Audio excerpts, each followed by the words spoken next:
I went to a bar with a couple friends one Saturday night. We got really drunk and eventually all spread out throughout the bar as we went to talk to different people. Long story short, I was having a bad night, and I wasn't feeling the whole bar scene really. I called an Uber home, which was about 15 minutes away. The Uber pulled up, but instead some old, crappy-looking 2003 or something Honda Accord pulls up in front of the bar. I knocked on the window and asked, "Mike?" He nodded, so I got in the passenger seat, only because the front seat was covered with books and other stuff that appeared to be junk. In fact, the entire car was messy, the back seats too. He didn't seem like the kind of Uber driver to joke around and make conversation with. He was on the older side, not that old, but his hair was thinning, and based on what I could see of his face, he looked kind of unfriendly. So I kept silent. I was pretty drunk though, so I barely remember what I was doing. Probably drunk texting people and whatnot. I'm telling you, I was blackout drunk because I don't remember even getting out of the car. All I really remember is waking up the next morning and realizing my phone was missing. I checked everywhere. I practically turned my whole room upside down looking for it. Eventually, after hours of searching, I came to the unfortunate acceptance that I must have lost my phone the night before. I had my brother text all my friends asking if they had my phone. All of them said no. Then I remembered I recently activated Find My iPhone. I excitedly told my brother to track my phone using the Find My iPhone app. Sure enough, my iPhone came up on the map. It was a few miles away, on the much worse side of town, the part of town everyone knew not to go to. My brother agreed to come with me, not only to help track the phone, but to serve as backup if needed. We pulled up to what appeared to be the house that the iPhone on the map was sitting over. It was a small box-like house. 2 windows in front, 1 window on the upper level. It was either 8 or 9 p.m., still early, so my brother and I went ahead and rang the doorbell. It didn't seem like the bell worked though, so I knocked really hard on the door. We could actually hear footsteps on a creaky wood floor approaching the front door, then silence. There was a peephole in the door, so I had a feeling someone was watching us through it at that very moment. After an uncomfortably long silence, the door cracked open and someone asked who it is in a very raspy, almost familiar voice. We mentioned the lost iPhone situation. At first he played dumb, but when I turned to the driveway and recognized the old Honda Accord, I called him out for being my Uber driver and that I must have dropped my phone in his car. At this point he opened the door fully and revealed himself to indeed be my Uber driver. Now he acted like he remembered, but his whole persona and everything was disturbing. He clearly didn't know what social cues were, or forget that, he clearly just didn't know what social skills were. He told us to come in and shut the door behind us. Then he told us to wait there while he went upstairs to find my phone. I thanked him, and as creepy as the guy was, I felt relieved that I'd be getting my phone back. My brother and I stood in the tiny hallway of this man's tiny house. It was so archaic inside. The finishing, the design, everything. The floral wallpaper covering all of the walls looked like it belonged in a house built in the 1930s. The stairs that the man walked up were creaky and sounded like they were ready to collapse. We heard the man walking around upstairs for a bit. The creakiness followed his every step until we heard him stop directly overhead. My brother and I patiently played the waiting game, with my checking my watch every minute or so. He seemed to be up there for a total of 10 minutes. My brother and I got so impatient at this point that we started calling up the stairs asking the man if he needed help. We heard a slight creak in the floor right above us again, but he didn't call back. My brother told me to go upstairs and check if he needed help, so I hesitantly did. As I got halfway up the stairs, I realized it was insanely dark up there, which made me wonder how he could even possibly be looking for my phone. I got to the top. There seemed to be 3 open doors, one leading to a bathroom, the other 2 leading to bedrooms. All the lights were off except for a little hallway nightlight. I called out for the man again, to no avail. I called down the stairs to my brother, saying that all the lights were off and something wasn't right.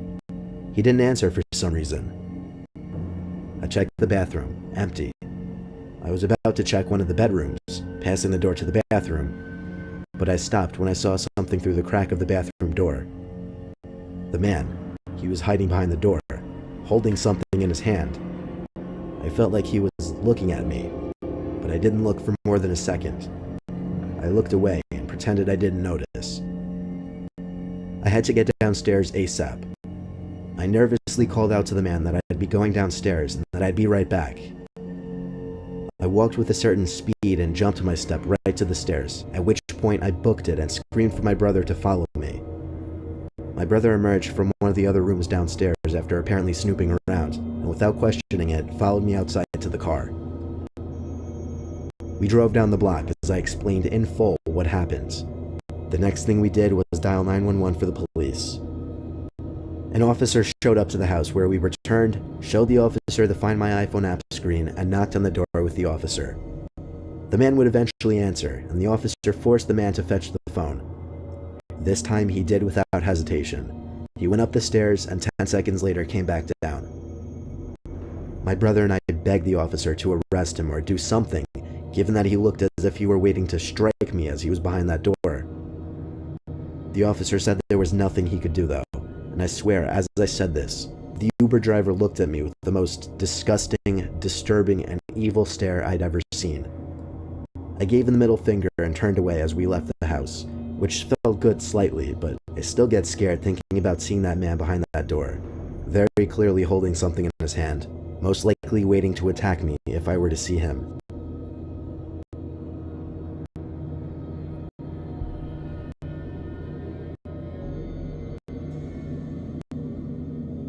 Before I got an iPhone 10, I used to have an iPhone 7. I was perfectly fine with that phone and I never got a scratch on it. I'd probably still have that phone now if I didn't lose it. I always had the Find My iPhone feature enabled, however, just in case if I did lose it, I'd be able to track it. To this day, I still don't remember how or where I lost the phone. All I remember is I came home one day, quickly realized I didn't have my phone on me, and had a mini heart attack. I searched the whole house, my car, the pathway up to the house. I even drove back to all the locations I was in that night to look for it, but I couldn't find it anywhere. Then I remembered I could sign into my iCloud account from my laptop and track my iPhone using the Find My iPhone setting. So I drove home and did just that. Apparently my phone was coming up somewhere in the woods at the end of the village. None of my siblings were home at the time. They were all away at school, so I couldn't ask any of them to come with me. So it looked like I was heading out alone. My dad didn't want me to come because he had work early the next morning, but he let me take his phone with me to track my phone. It was a quick 5 to 10 minute drive to the woods. I parked on the grass on the side of the road. It seemed like I was maybe a minute walk north away. Obviously I brought my flashlight expecting to be following the trail into the woods. Now that I stood there though, the idea of going in there was a lot less appealing. In fact, the whole situation seemed more suspicious. Such as why whoever found my phone would be in the middle of the dark woods at 10 o'clock. I definitely shouldn't have come alone, but at this point I didn't see much more of a choice than following the trail. The flashlight I had sucked. It barely lit up the trail 5 feet in front of me. Eventually it seemed like I was right on the mark of the location for my phone. I did a full 360, examining my surroundings, but seeing nothing but darkness and trees. I started yelling for somebody to come out. It was the first time I heard my own voice in an hour, and it came out weak and unintimidating. When I called out, I heard a whispering come from beyond a few trees, and the east direction on my map. I yelled out again. Silence this time now. I started sending texts with my dad's phone to my phone, and I heard the dings coming from the same direction as the whispering. I looked in that direction and saw the glow of a phone screen so bright that it lit up the figures of 2, maybe 3 men standing behind a line of trees. At that exact moment, I had a realization in my head that I was in way over my head being in those woods alone, and that my iPhone was in no way worth risking my life. I turned the flashlight off and ran back down the trail as fast as I could, back to my car. By the time I got back, my phone could no longer be located on the Find My iPhone app, meaning it was either broken, disconnected, or turned off. I have checked a few times since then if the phone comes up on the map. It never has though. I think I made the right choice running away. I don't think any possession would be worth approaching a group of people like that in the woods.